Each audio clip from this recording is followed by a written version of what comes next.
ဟုတ်ကဲ့အားလုံးပဲမင်္ဂလာပါဗျကျွန်တော်ရဲ့ channel လေးနဲ့ပြန်လည်ကြိုဆိုလိုက်ပါတယ်ကျွန်တော်ဒီနေ့ပြောချင်တာကတော့အခု online shop တွေကျွန်တော်တို့ရဲ့အလုပ်တွေမှာအသုံးများနေတဲ့ Facebook page ရဲ့ logo တွေနောက်ပြီးလို့ရှိရင်ကိုယ့်ရဲ့ gaming channel အတွက် logo တွေ Instagram တို့ YouTube တို့ဒါမျိုးလေးတွေမှာကိုက AI နဲ့ပုံလေးတွေထုတ်ချင်တယ်ဆိုလို့ရှိရင်ကျွန်တော်တို့ထုတ်လို့ရမယ့်နည်းလမ်းလေးကိုပြပြခြင်းဖြစ်ပါတယ်ကိုကတခြားတွားပြီးကြတော့အလုပ်တွေပါတယ်မှာပေါ့နော်ကိုက logo မဆွဲထားဘူးဆိုလို့ရှိရင်တွားပြီးအဲ့လို့ရှိရင်မဆန်ပေးနေရပါမယ်ကိုက AI လေးနဲ့ဒါမျိုးထုတ်လိုက်မယ်ဆိုလို့ရှိရင်ပတ်စံမကုန်မဲ့ကိုက logo အလန်းလေးတွေထုတ်လို့ရတယ်ဆိုတာကိုကျွန်တော်ပြပြမယ်ဖြစ်ပါတယ်အဲ့တော့ကျွန်တော်အရင်သုံးပြမဲ့ application လေးကတော့ကျွန်တော်တို့ Microsoft ရဲ့ bin နဲ့ Microsoft ရဲ့ကိုပိုင်းလုံးကိုကျွန်တော်တို့အသုံးပြုမှာဖြစ်ပါတယ်အဲ့တော့ကျွန်တော်အရင်ဆုံး Microsoft ကိုပိုင်းလုံးနဲ့ကျွန်တော်အရင်ထုတ်ပြမယ်ပေါ့နော်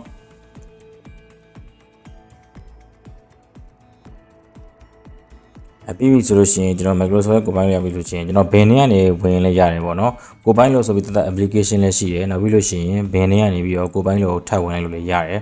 เนาะဒါကကျွန်တော်ကိုပိုင်းလို့တွေကနေဝင်တာပြီးလို့ရှိရင် Microsoft bin ထဲကိုဝင်မယ်ဆိုလို့ရှိရင်ဒီအောက်ခလဲကောင်မှာ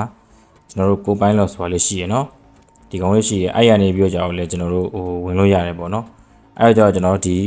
ကိုပိုင်းလို့တွေကိုထပ်ဝင်လိုက်မယ်ပြီးလို့ရှိရင်ကျွန်တော်ကသူ့ကိုကျွန်တော် logo လေးတစ်ခုဖန်တီးလိုက်ပေးလိုက်ပေါ့နော်ကျွန်တော်ကဥပမာကျွန်တော်တို့ရဲ့ဒီ Facebook page ရဲ့နာမည်မျိုးနဲ့ကျွန်တော်ဖွင့်ခိုင်းရမယ်ပေါ့နော် create a logo for my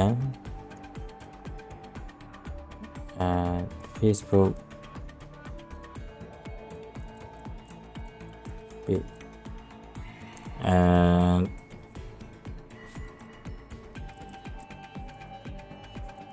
food blog channel ဆိုပြီးကြတော့ကျွန်တော်ဒါမျိုးလေးရိုက်လိုက်မယ်เนาะအဲ့တော့သူ AI ဘယ်လိုထွက်လာမလဲကျွန်တော်တို့တစ်ချက်ဒါမျိုးလေးကြည့်လိုက်မယ်ပေါ့နော်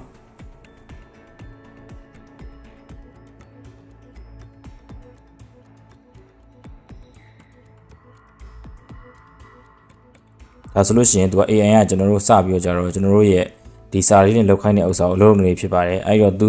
ဘယ်လောက်အလုပ်လုပ်နိုင်မလဲထွက်လာမလဲကျွန်တော်တို့တစ်ချက်စောင့်ကြည့်မယ်ပေါ့နော်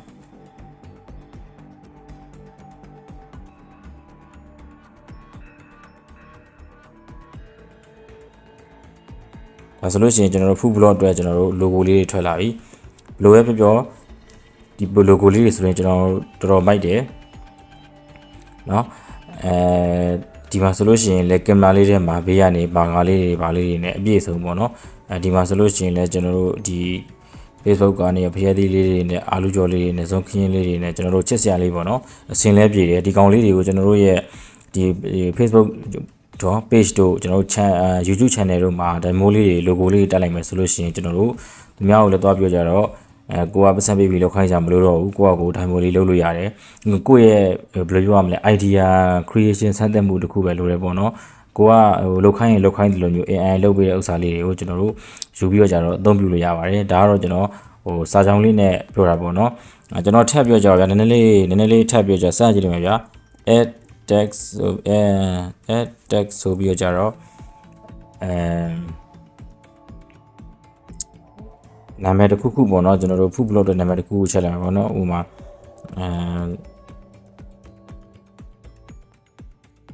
lab food blog အဲ့တော့ကျွန်တော်က lab food blog ဆိုပြီးကျွန်တော်ကထည့်လိုက်တယ်အဲ့ဒါမှာသူကဘယ်လိုမျိုးထွက်လာမလဲဆိုတာကျွန်တော်တို့တစ်ချက်ကြည့်ကြည့်မယ်ပေါ့နော် S ကပါတယ်တက်ဖြုတ်လိုက်ပါနော်ဒါမျိုးလေးကျွန်တော်က lab food blog ဆိုချိန်လိုက်မယ်သူဘယ်လိုထွက်လာမလဲဆိုတော့ကျွန်တော်တစ်ချက်စောင့်ကြည့်မယ်เนาะပြီးလို့ရှိရင်ကျွန်တော်တို့ပို့လိုက်မယ်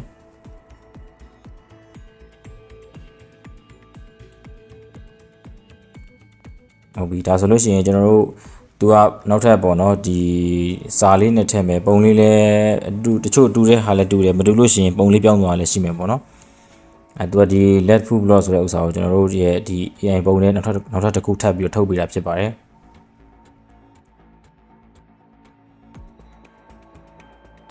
ဒါဆိုလို့ရှိရင်ဒီမှာဒါကျွန်တော်တို့ရဲ့let food blog ဆိုပြီးတော့ကျွန်တော်တို့ထွက်လာတယ်ဒီနေရာမှာကျွန်တော်ကတော့ဒီကျွန်တော်ရဲ့ YouTube နာမည်လေးကိုရေးကြပါတော့ကိုကတော့ဟိုမှာmain ကလေးဆိုလို့ရှိရင် main ကလေးကိုယ့်ရဲ့နာမည်အတူကောက်ကလေးဖြစ်ဖြစ်ယောက်ျားလေးဆိုလို့ရှိရင်ယောက်ျားလေးနာမည်အတူကောက်ကလေးဖြစ်ဖြစ်ပေါ့နော်ကိုယ့်ရဲ့ပေးထားတဲ့နာမည်လေးကိုထည့်ပြီးတော့ကြတော့အသုံးပြုလို့ရပါတယ်ဒါအားကြီးအရှိကြီးမှုဖွင့်တဲ့ ဒီလိုအတူကောက်ကလေးတွေထည့်ပြီးသုံးဖို့အကြံပေးပါတယ်ဘာဖြစ်လို့လဲဆိုတော့ကျွန်တော်နာမည်အရှိကောက်တွေသုံးမယ်ဆိုလို့ရှိရင်ကျွန်တော်တို့ကဟိုဒီခါလေးကြာရင်အင်္ဂလိပ်စလုံးကထွက်လာတာမမှန်ဘူးပေါ့နော်အဲကြောင့်မို့လို့ကျွန်တော်တို့အတူကောက်ကလေးတွေနဲ့မှတ်ရလွယ်အောင်အသုံးပြုဖို့ကျွန်တော်အကြံပေးချင်ပါတယ်ဒါကတော့အခုကျွန်တော် left foot block ဆိုတဲ့ဥစ္စာလေးကျွန်တော်တို့ထွက်လာတဲ့ကျွန်တော်တို့ logo လေးတွေပဲဖြစ်ပါတယ်ဒါဆိုလို့ရှိရင်တော်တော်ဟိုကောင်းပြီးတော့တော်တော်အဆင်ပြေတယ်တော်တော်ကောင်းတယ်လို့ပြောလို့ရပါတယ်ဟုတ်ကဲ့ပါအဲ့တော့ကျွန်တော်တို့နောက်ထပ်ကျွန်တော်တို့တခုစပြပေးမယ်ပေါ့နော်ဒီကောင်ကကျွန်တော်တို့ကဘာလဲဆိုတော့ကြတော့ဟိုနဲ့ပေါ့ Microsoft ရဲ့ကိုယ်ပိုင်လောက်နဲ့လောက်တာပေါ့နော်အဲ့တော့ကျွန်တော်တို့ Microsoft ရဲ့ bin နဲ့ကျွန်တော်တို့တစ်ချက်စကြည့်မယ်နော်ပြီးလို့ရှိရင် bin နဲ့ကိုဝင်လိုက်မယ်ပြီးလို့ရှိရင်ကျွန်တော်တို့ဒီ image creator ဆိုတဲ့ဥစ္စာကိုကျွန်တော်တို့တစ်ချက်နှိပ်လိုက်မယ်ပြီးလို့ရှိရင် create a logo for my gaming channel ထပ်ပြီးတော့ကြတော့စာလေးနည်းနည်းရိုက်ထည့်လိုက်မယ် channel name is db gaming ကျွန်တော်တို့အဲ့လိုမျိုးလေးဟိုရိုက်ထည့်လိုက်မယ်ပြီးကြတော့ကျွန်တော်တို့ create ကိုကျွန်တော်တို့ဘင်ကိုနှိပ်ခိုင်းလိုက်ပြီပေါ့နော်သူဘယ်လောက်ထိထွက်လာမလဲကျွန်တော်တို့တစ်ချက်ကြည့်ကြည့်မယ်ပေါ့နော်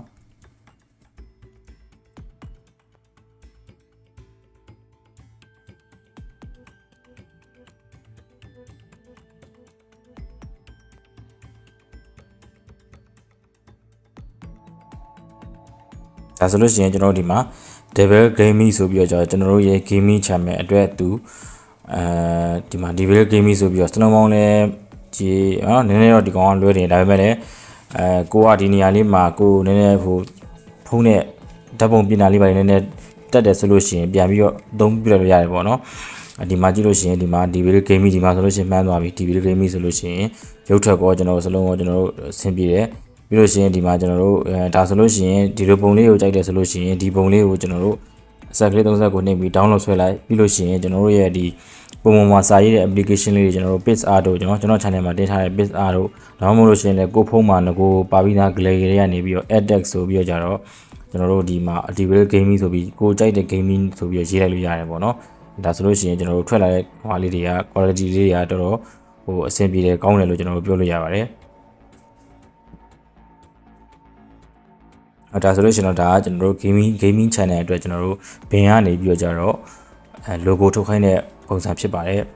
ဟုတ်ပြီအဲ့တော့ကျွန်တော်တို့နောက်တစ်ခုထပ်ပြောချင်တာကကျွန်တော်တို့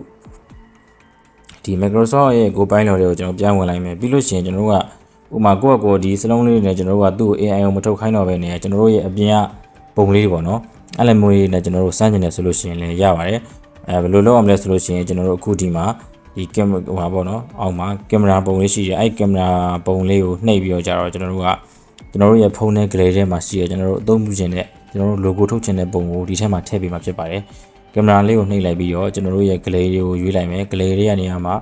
ကိုထည့်ခြင်းတဲ့ပုံကိုထည့်မယ်ပေါ့နော်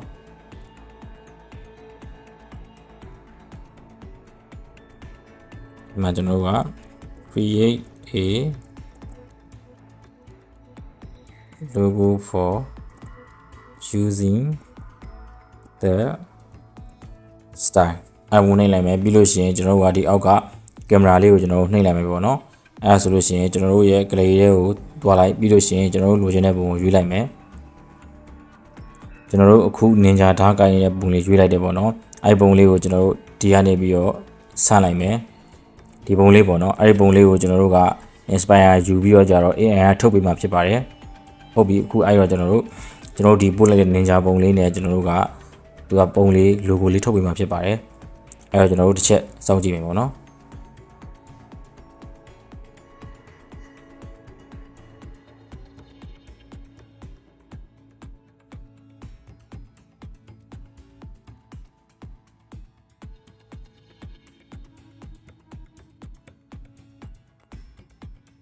ဒါဆိုလို့ရှိရင်ကျွန်တော်တို့ဒီ ninja ရဲ့ပုံစံဒီလိုပေါင်းချွတ်ဆွတ်မရပါပဲ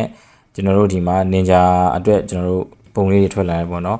ဒါခုနကကျွန်တော်ကအပေါ်ကဒီ Facebook မှာ food blog ဆိုတာကိုကျွန်တော်ရေးခဲ့အတွက်ကြောင့်မို့လို့ ဒီ AI ကနေပြီးတော့ကြတော့ဒီပုံကိုဆက်ပြီးတော့ကြတော့ကျွန်တော်တို့ရဲ့အပေါ်မှာရေးခဲ့တဲ့ full block နဲ့ဆက်ပြီးတော့သူကလူမျိုးထုတ်ပေးလိုက်တာဖြစ်ပါတယ်။ဘာပဲဖြစ်ဖြစ်ကျွန်တော်ကဒီလိုမျိုးပုံလေးဆိုလို့ရှိရင်နည်းနည်းလေးထူးဆန်းတယ်ပေါ့နော်နင်ဂျာကနေပြီးတော့ကြတော့ဒီလိုမျိုးလေးစားနေတဲ့ဥစ္စာလေးမှာကိုယ့်ရဲ့ထည့်သုံးလိုက်ရင်လည်းဒါမျိုးထည့်သုံးလိုက်လို့ရှိရင်လည်းရတာပဲဒီပုံလေးဆိုရင်တော်တော်ကောင်းတယ်ပေါ့နော်ကိုယ့်ကကိုစာလေးထည့်ရေးလိုက်မယ်ဆိုလို့ရှိရင်ရတယ်ပေါ့နော်ဟုတ်ပြီအဲ့တော့ကြတော့ကျွန်တော်ကဒီပုံလေးနဲ့ကျွန်တော်ကလုပ်လိုက်တယ်ပြီးလို့ရှိရင်ကျွန်တော်ကဒီပုံလေးမှာထပ်ပြီးတော့ကြတော့ခုနအတိုင်းပဲကျွန်တော်တို့ add text lab full block ဆိုပြီးတော့ပဲကျွန်တော်တို့ရိုက်လိုက်မယ်เนาะအဲ့လိုမျိုးရိုက်လိုက်မယ်ပြီးလို့ရှိရင်ကျွန်တော်တို့စမ်းနှိပ်လိုက်မယ်ဒါကျွန်တော်တို့ခုနအပေါ်ရေးထားတဲ့ဥစ္စာနဲ့ဆက်သွားလို့ပေါ့နော်ကိုကအဲ့လိုမဟုတ်ဘူးဆိုလို့ရှိရင်ဒီကောင်ကိုရှင်းပလိုက်ပေါ့နော်လုံးလုံးဖုန်းကို reset နေပါရှင်းပလိုက်ပြီးလို့ရှိရင်တတ်အစ်စ်ကိုကဒီ style ရေးတဲ့နေရာမှာတခြားကိုသုံးကျင်တဲ့ပေါ့နော် gaming လုံးမှလားဒါမှမဟုတ် coffee shop အတွက်လားဒါမှမဟုတ် graphic design တွေအတွက်လားဗာလားကိုကြိုက်တဲ့ဥစ္စာလေးရဲ့ကိုသုံးမဲ့ကိုရဲ့အလုပ်ရဲ့ category လေးကိုထည့်ရေးပြီးတော့ကြတော့ကျွန်တော်တို့ဟိုစာရိုက်ပြီးတော့ကြတော့ပုံလေးကိုထည့်လိုက်လို့ရပါတယ်ဒါဆိုလို့ရှိရင်အခုဒီမှာကျွန်တော်တို့အပေါ်ကနေကြပုံလေးနဲ့အတိုင်းပဲ let full block ဆိုပြီးတော့ကျွန်တော်တို့ပေါ်လာတယ်နော်တချို့တစ်ခါလေးကြလို့ရှိရင်တော့စလုံးလေးတွေကမမှန်တတ်ဘူးဒါပေမဲ့လိုပဲဖြစ်နေပါစေဒီလိုမျိုးလေးကအဆင်ပြေတယ်ကိုယ့်ကိုယ်နဲ့မပြင်လိုက်ဆင်းလိုက်လို့ရှိရင်ကျွန်တော်တို့ဒါမှမဟုတ်လို့ရှိရင်အနည်းဆုံးပေါ့နော်၃ပုံထဲမှာ2ပုံလောက်မှန်တယ်3ပုံလောက်မှန်တယ်ဒါမှမဟုတ်လို့ရှိရင်1ပုံလောက်ကတော့မှန်တယ်ပေါ့နော်ဒါဆိုလို့ရှိရင်ဒီမှာ let full block ဆိုပြီးတော့လှမ်းမှန်သွားပြီကျွန်တော်တို့နေကြပုံလေးနဲ့ဒီဘက်မှာလည်းအသီးရွက်ကလေးပါလေးတွေပါတယ်ဘာပဲဖြစ်ကို page မှာ YouTube channel မှာကျွန်တော်တို့အသုံးပြုမယ်ဆိုလို့ရှိရင်ဘယ်သူမှလည်းခိုင်းကြမလို့ဘူးနောက်ပြီးတော့ internet ပေါ်ကနေဟိုဟာဒီကကူးချတာမဟုတ်တဲ့အတွက်ကြောင့်မို့လို့ copyright တွေပါကြီးလည်းပုံကနေမိမှမလို့ဘူးပေါ့နော်အဲ့တော့ကြတော့ဒါကတော့ကျွန်တော်တို့ရဲ့ဒီဖုန်းထဲမှာရှိတဲ့ပုံကိုဒီပေါ့နော်နမူနာယူပြီးတော့ကြတော့လောက်ခိုင်းတာဖြစ်တဲ့အပြင်အဲ့ဒီပုံကိုပဲကိုကစလုံးထည့်တဲ့နည်းလေးကိုကျွန်တော်ပြောပြတာဖြစ်ပါတယ်တကယ်လို့ကိုကနားမလဲဘူးဆိုလို့ရှိရင်နည်းနည်းလေးဗီဒီယိုလေးကိုအစနဲ့အဆုံးလေးတခြားပြန်ကြည့်ချင်တာပြန်ကြည့်စေချင်ပါတယ်ဘာကြောင့်လဲဆိုတော့ဟိုတစ်စင်ချင်းစီကြည့်မှနားလည်မှာဖြစ်ပါမလို့ပေါ့တကယ်လို့ကိုက Microsoft ဘင်းထဲမှာပုံကတိတ်အဆင်မပြေဘူးဆိုလို့ရှိရင်ဒီကိုပိုင်းလော်လေးကိုလာလုပ်လို့လေးရတယ်ကိုပိုင်းလော်ထဲမှာအဆင်ပြေဘူးဆိုလို့ရှိရင်လည်း Microsoft ဘင်းထဲမှာခုနကကျွန်တော်ထုတ်သလိုမျိုးဟို logo လေးထုတ်ခိုင်းလို့ရတယ်ပေါ့နော်အဲ့တော့ကြတော့အခုပြောတာကတော့ကျွန်တော်တို့ဒီ AI နဲ့ဒီကိုယ့်ရဲ့ Facebook page YouTube channel တွေ Instagram တွေအကုန်လုံးပေါ့နော်ကိုယ့်ရဲ့ဒီ channel တွေ page တွေအတွက် AI နဲ့ logo လေး free ထုတ်တဲ့နည်းပဲဖြစ်ပါတယ်ဟုတ်ကဲ့ဗီဒီယိုလေးကိုအဆုံးထိကြည့်ပြီးလို့ကျေးဇူးတင်ပါတယ်နောက်ထပ်လည်းကျွန်တော်ဒီလိုမျိုးဗီဒီယိုလေးကိုဆက်ပြီးတော့ကြတော့လက်ဆက်ဖို့ရှိတဲ့အတွက်ကြောင့်မို့လို့ကျွန်တော်ရဲ့ channel လေးကိုလည်း like and subscribe လေးနဲ့အားပေးဖို့တောင်းဆိုချင်ပါတယ်ဟုတ်ကဲ့အားလုံးပဲကျေးဇူးတင်ပါတယ်ခင်ဗျာ